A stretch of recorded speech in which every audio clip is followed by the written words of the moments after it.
আরজিকর কাণ্ডে সিবিআই এর জিজ্ঞাসাবাদের মুখোমুখি হলেন পানিহাটির তৃণমূল বিধায়ক নির্মল ঘোষ।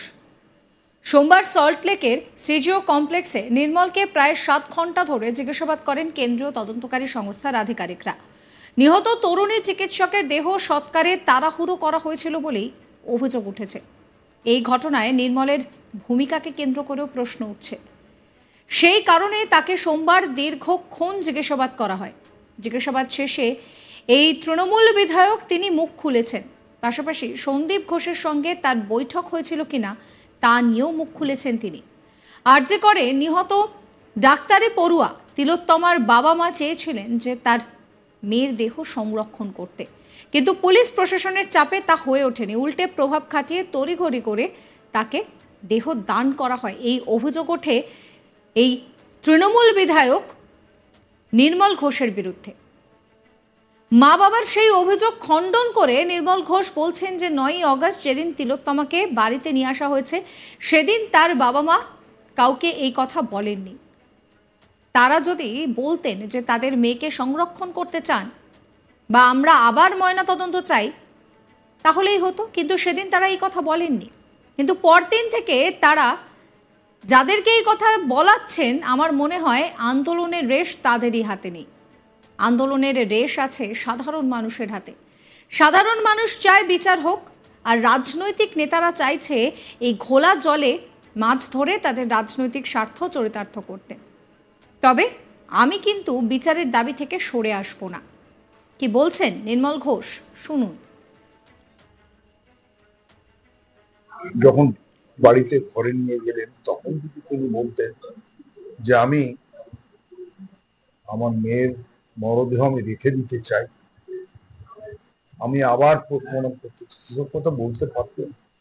কিন্তু একবারও তিনি ওনার কোনো মানুষকেই তিনি বলেন, এবং পরদিন থেকে এসব কথা যাদের দিয়ে বলাচ্ছে আমার মনে হয় আন্দোলনের রেশ তাদের হাতে নেই।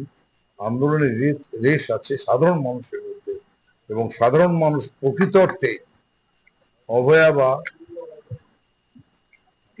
আমরা তিলোত্তমা নাম দিয়েছি, যত অভয়া এরা চায়, সাধারণ মানুষ চায় বিচার পাক, যারা করেছে তাদের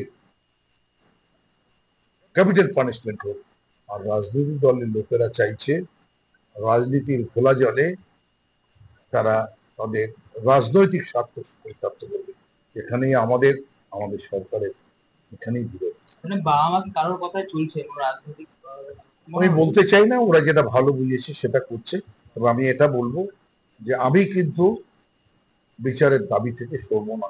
সবাই সরে গেল, আমি বিচারের দাবিতে সরবো না। তাতে আমার সরকারের যিনি হেড, আমাদের দলের হেড, আমি তার কাছে যদি করজোরে বলতে হয়, করজোরে আগেও বলেছি, আবার বলবো মাননীয় মুখ্যমন্ত্রীকে যে তুমি এর শেষ পর্যায়ে আন্দোলনে মমতা পিছবে না, আমি কখনো পেছবে না।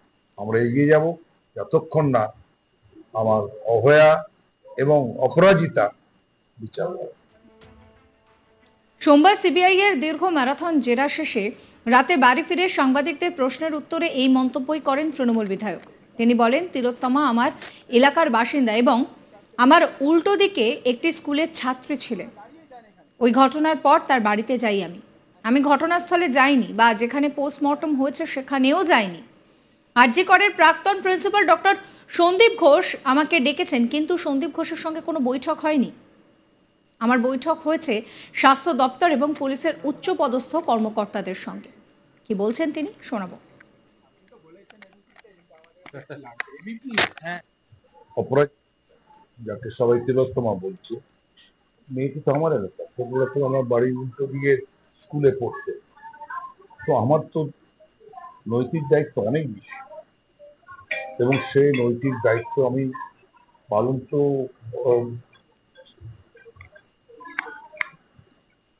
সেই নৈতিক দায়িত্ব আমাকে পালন করতে হবে।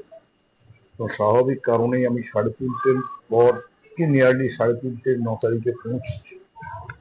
পৌঁছানো থেকে আমি ওখানে পৌঁছেছি, সমস্ত অ্যারেঞ্জমেন্ট আমি দেখেছি, সমস্ত হাসপাতালের আধিকারিকদের সঙ্গে কথা বলেছি, পুলিশের বড় ইনক্লুডিং সিপি কথা বলেছি, এবং যেখানে ইনকোয়েস্ট হয় জুডিশিয়াল ম্যাজিস্ট্রেট, তারপরে ওখান থেকে অ্যাডমিশন কোথাও আর যাই না। আমি ঘটনাস্থলে গিয়ে না আমি পিএম স্তরে যেখানে পোস্টমর্টম হয় না সেখানে গিয়েছি। আমার যেখানে আওতায় আসে আমি সেইটুকু গিয়েছি। এবং আমার যে কথা 9 তারিখে সন্ধ্যে 6টা 6:30টার সময় আমি যে প্রেস কনফারেন্স করেছিলাম তাতে আমি সোজাসুজি বলেছিলাম যে যাই বলুক এটা হচ্ছে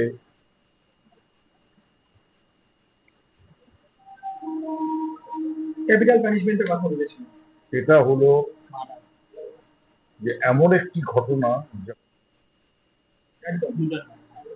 এবং বলেছিলাম এর ক্যাপিটাল পানিশমেন্ট হওয়া দরকার এবং প্রয়োজনে আমাদের সরকার আরো কঠোর আইন প্রয়োগ করে আনবে। একটা কথা বলি, সন্দীপ ঘোষ আমাকে দেখেছে, আমি সন্দীপ ঘোষের কাছে আগে যাইনি। সন্দীপ ঘোষের সঙ্গে আমার কোনো বৈঠকই হয়।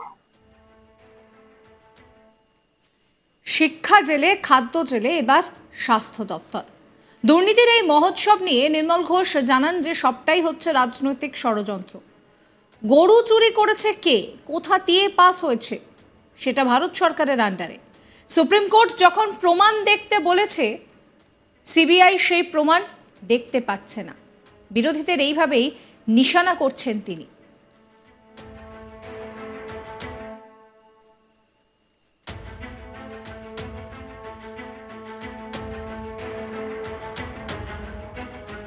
অভয়ারা কার্তিও কি বলছেন শোনাবো আপনাদের।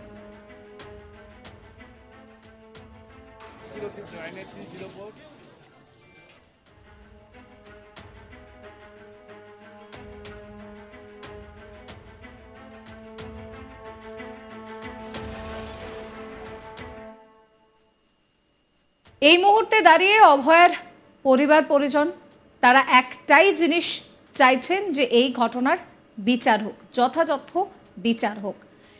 এবং এই পরিস্থিতিতে দাঁড়িয়ে নির্মল ঘোষ তিনিও বলছেন যে যতক্ষণ না এর শেষ হচ্ছে তিনি এর বিচার চাইবেন, সরে আসবেন না। শোনাবো তার কথা।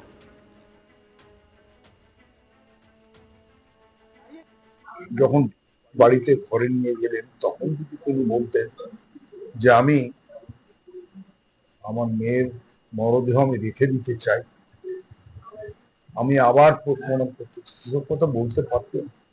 কিন্তু একবারও তিনি ওনার কোনো মানুষকেই তিনি বলেন এবং পরদিন থেকে এসব কথা যাদের দিয়ে বলাচ্ছে।